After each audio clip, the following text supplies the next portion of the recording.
at the UN Security Council meet in about 7 hours from now, getting ready to vote on sanctions with North Korea. The United Nations Security Council vote will take place at 3 p.m. local time in the United States. It's around 5:30 in the morning here. It'll happen on a U.S. drafted resolution that'll cut North Korea's $3 billion annual export revenue by a third. Now, this comes after Pyongyang tested 2 intercontinental ballistic missiles, or the ICBM, back in July. North Korea has been under UN sanctions since 2006 over its ballistic missiles and nuclear programs. Here's the report. The UN Security Council will vote on a US drafted resolution toughening sanctions on North Korea. Diplomats say a proposed ban on certain exports could deprive Pyongyang of $1 billion in annual revenue. After a month of negotiations, the United States has reached a deal with China, North Korea's main trading partner, on the measures aimed at adding pressure on Pyongyang to stop its missile and nuclear tests. The draft resolution says North Korea is blamed for a massive diversion of its scarce resources toward the development of nuclear weapons and a number of expensive ballistic missile programs. The proposed resolution would add North Korea's foreign trade bank, the primary foreign exchange bank, to a UN sanctions blacklist which provides for an assets freeze. It would also tighten trade restrictions on technology to prevent North Korea from acquiring items that could be used for its military programs. The draft resolution calls for a ban on all exports of coal, iron, lead, as well as fish and seafood by the cash-starved state. It would ban countries from increasing the current numbers of North Korean laborers working abroad and ban new joint ventures with the country. If implemented by all countries, the ban would strip Pyongyang of roughly a third of its export earnings, estimated at $3 billion per year. A UN diplomat says North Korea earned $400 million from cola, $250 million from iron and iron ore, $113 million from lead and lead ore, and $295 million from seafood. North Korea also has forced more than 50,000 people to work abroad, mainly in Russia and China, to generate nearly $2 billion for the government. Under the proposed measure, North Korean vessels were caught violating UN resolutions and thus would be banned from entering ports in all countries. The draft resolution does not provide for cuts to oil deliveries to North Korea, a move that would have dealt a serious blow to the economy. Bureau Report, WION. All right, to get perspective on this story, to discuss North Korea sanctions, we are joined by 2 esteemed panelists. First up, we have Vishnu Prakash, a former High Commissioner of India to Canada from New Delhi, as well as Stephen Kolob, the international affairs expert, joining us from California. Good evening to both of you. Firstly, good morning, I guess, to Stephen. But let me first start with Mr. Prakash first up. Let's talk about this. The North Korea sanctions, in about several hours from now in the U.S., the UN Security Council will vote on these. What are the implications with regards to sort of isolating North Korea on the global level? I would think that at best the sanction, which is the 7th round of sanctions, which is likely to be imposed today, would result in a pinprick to North Korea, nothing more than a pinprick, and that too if it is effectively implemented. And I have serious doubts that it will be effectively implemented. There is only one country that can make a difference, and that is China. And China has shown that it has a track record of negating the sanctions. Let us not forget that North Korea is a very heavily sanctioned regime since 2006. Already 6 rounds of sanctions have been imposed. Granted, these sanctions are a little more far-reaching than the previous sanctions, but I don't think that they will make a qualitative difference. It will certainly hurt North Korean foreign exchange earnings a bit if they are effectively implemented, and that's about it.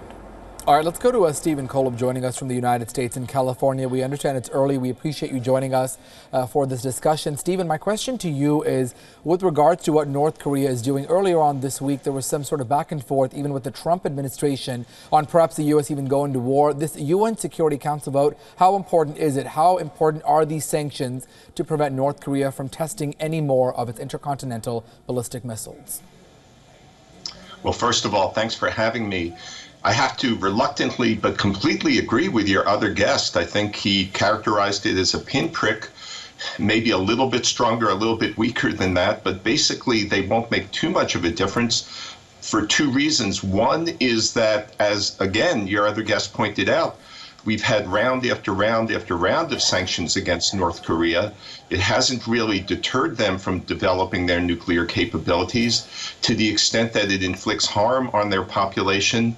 Well, the North Koreans government inflicts harm on its population anyway, partly as a matter of state policy to keep it under control. So that certainly may not make a difference. And secondly, these sanctions may not be that well implemented. There is a track record of Chinese companies at least evading or ignoring them to some extent, quite possibly with the Chinese government either looking the other way or even approving that. So the bottom line is that while they will inflict some more economic pain on North Korea prioritizes becoming a nuclear power to such a degree that these sanctions are very unlikely to make a big difference in its conduct or policies. Stephen, let me also follow up with you with regard to that. How important will the other countries, the way they vote, how is that going to perhaps, set the tone, especially China and Russia, known to be allies of North Korea? That's a good question. I guess it could make the North Koreans more cognizant of unified world opposition to its policies if China and Russia go along with this. I have to confess I don't know what their stance is on this resolution. But even then, it's such a priority for North Korea to assert its nuclear capabilities because it wants to be recognized in the world. It wants to feel that it's secure against attack by the U.S. Not that I think that would really happen. Certainly, North Korea's drive to develop nuclear capabilities makes that more rather than less likely. But it sees nuclear capabilities as protecting it. So Russia and China, a unanimous vote, might register with North Korea, but just not to the point where it's a priority for the government there, and not to the point where it will deter its development of nuclear capabilities. All right, let's continue the conversation in just a bit, but let's bring in India's perspective into how all of this sort of factors in when it comes to North Korea. Well, just last month, in fact, India's MEA released a strong statement condemning North Korea's intercontinental ballistic missile launch, saying that it poses a grave threat to India's security as well as international peace. Now, back in April, India also aligned with the UN to ban trade with North Korea, except for food and medicine, which brought an end to the trade between the two countries over the last decade. Now, India's policy shift with North Korea, well, this could strengthen relationship between the United States and South Korea for India as well. Now, even though India is not necessarily a significant trade partner compared to Russia or China, it is still a blow to North Korea, according to experts. Many North Korean students, in fact, underwent training at a training center in Dehradun that's called the Center for Space Science and Technology in the Asian and Pacific. Now, it is one of the few in the world that, in fact, provides this type of technical training that could, again, keyword could, help with North Korea's nuclear ambitions. Now, this after the UN first set its sanctions against North Korea back in 2006. Now, India's government says that North Korea is the third largest trade partner, exporting more than $110 million in goods while importing $88 million worth of items from Pyongyang. This means that North Korea may have to depend economically on China if India scales back, and perhaps Russia. All right, let's go back to the discussion. Let us bring in Vishnu Prakash to talk about the India angle to the story. Vishnu, let's see how India factors in with regard to this.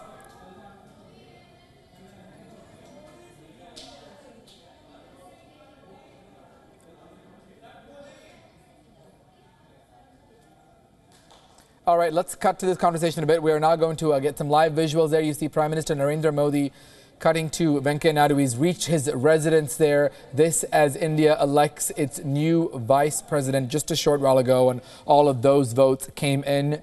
You see Venkaiah Naidu there on your right. You see Prime Minister Modi there with his jacket there on the left. A heartwarming sort of a reunion of sorts for the two political figures. Again, live visuals coming in there. Prime Minister Modi reaching out, talking to Venkaiah Naidu, the newly elected vice president of the country.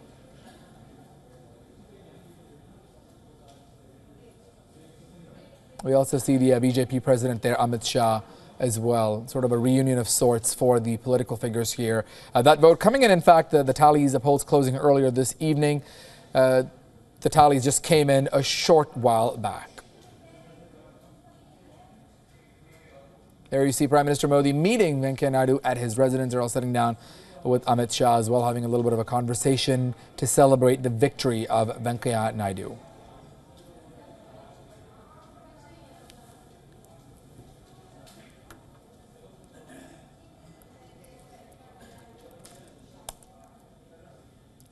All right, again, a live look at visuals coming in there. You see all of them gathering up there inside Venkaiah Naidu's house. You see the Prime Minister, you see Venkaiah Naidu, the newly elected Vice President, as well as Amit Shah there on your screen. Just moments ago, we, of course, the official results did come in. Venkaiah Naidu beating out his opponent, securing enough votes to become the country's next Vice President.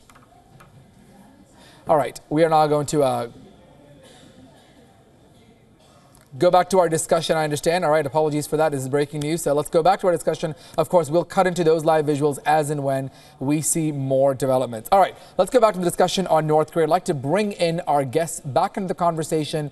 We have Vishnu Prakash talking about the India stance. Vishnu, let's bring you in. India, how is it going to perhaps be impacted with this vote, this UN security vote?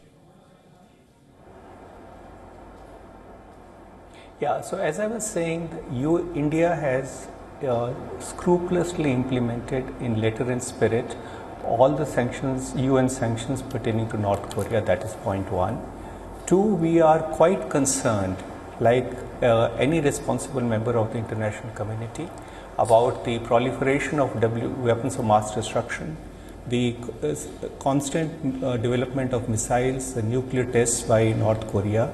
And we have been always condemning it, we have been criticizing it, and we have always encouraged North Korea to go back to the table for having meaningful discussions and to honor UN sanctions. Our relations with North Korea is, I would characterize them as a token relationship. What we have done in the past is that under the UN food program, we have given some food assistance in terms of medicines, biscuits, fortified wheat, etc. to North Korea. And what we have in the past exported are food items and pharmaceuticals. That's about it, and that too of very limited quantities. Let me remind the viewers that 90 to 95% of North Korea's trade is with China. And China is North Korea's lifeline. And it is worth noting that these round of sanctions, which if imposed and which is likely to be imposed, took 1 month of, according to media reports, painstaking negotiations between USA and China. And that too, it has excluded something which would really have hurt North Korea, and that is fuel oil. Because 99% or 98% of North Koreans' oil needs come from China, and it is noteworthy that this has been excluded from the sanctions, and this is the only thing which could have caused some hurt, some pain to North Korea. All right, let me bring Stephen Kohler back into the conversation as well. Stephen, you know, India's role perhaps in sort of taking a step back, only providing limited exports to North Korea, giving food and medicine, and sort of trying to perhaps improve its relationship on the North Korea intercontinental ballistic missiles with South Korea and the U.S., perhaps appeasing them. How important is India's move, and how will North Korea view it, if at all? Well, my apologies for sounding like an echo chamber to Mr. Prakash, but I again agree with him. I guess I shouldn't apologize. I'm really praising his comments. India, even though it plays a significant role in many types of issues across the world, in the region, across Asia, is not, its role is secondary or really tertiary or minor compared to China. It really comes down to what China will do to try to squeeze North Korea. And thus far, through various administrations from the U.S. point of view, the Clinton administration, the Bush, the Obama administration, now the Trump administration, China has stepped up some pressure on North Korea, but nowhere near enough to make it reconsider its military approach, its building up its nuclear capabilities and the like. The bottom line is that it really does depend on China. From China's point of view, it fears that if North Korea collapses as a result of sanctions, that a unified country may place U.S. troops on its border because that unified country would be controlled by the South Korean government.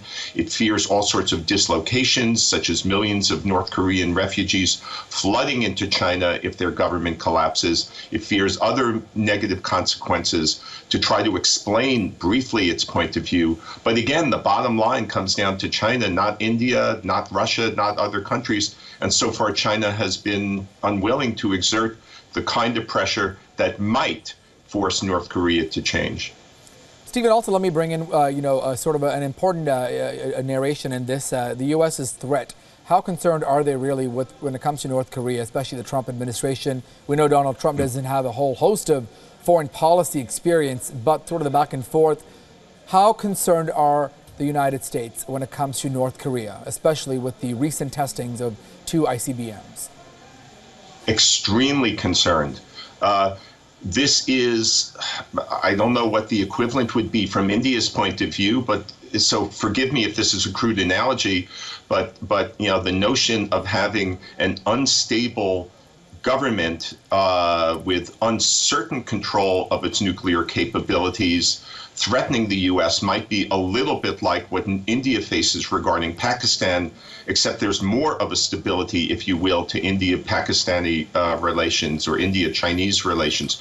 North Korea is an uncertain leadership that we don't know enough about how it might act. Will it act completely rationally with respect to its nuclear capabilities? And it's now on the verge or maybe even has crossed the threshold to be able to deliver nuclear weapons via intercontinental rocket launches to the U.S. mainland. So it's a really, really big source of concern here. It's been drowned out a little bit by other news, domestic news, and the investigation into the Trump administration's possible collusion with Russia regarding our elections last year.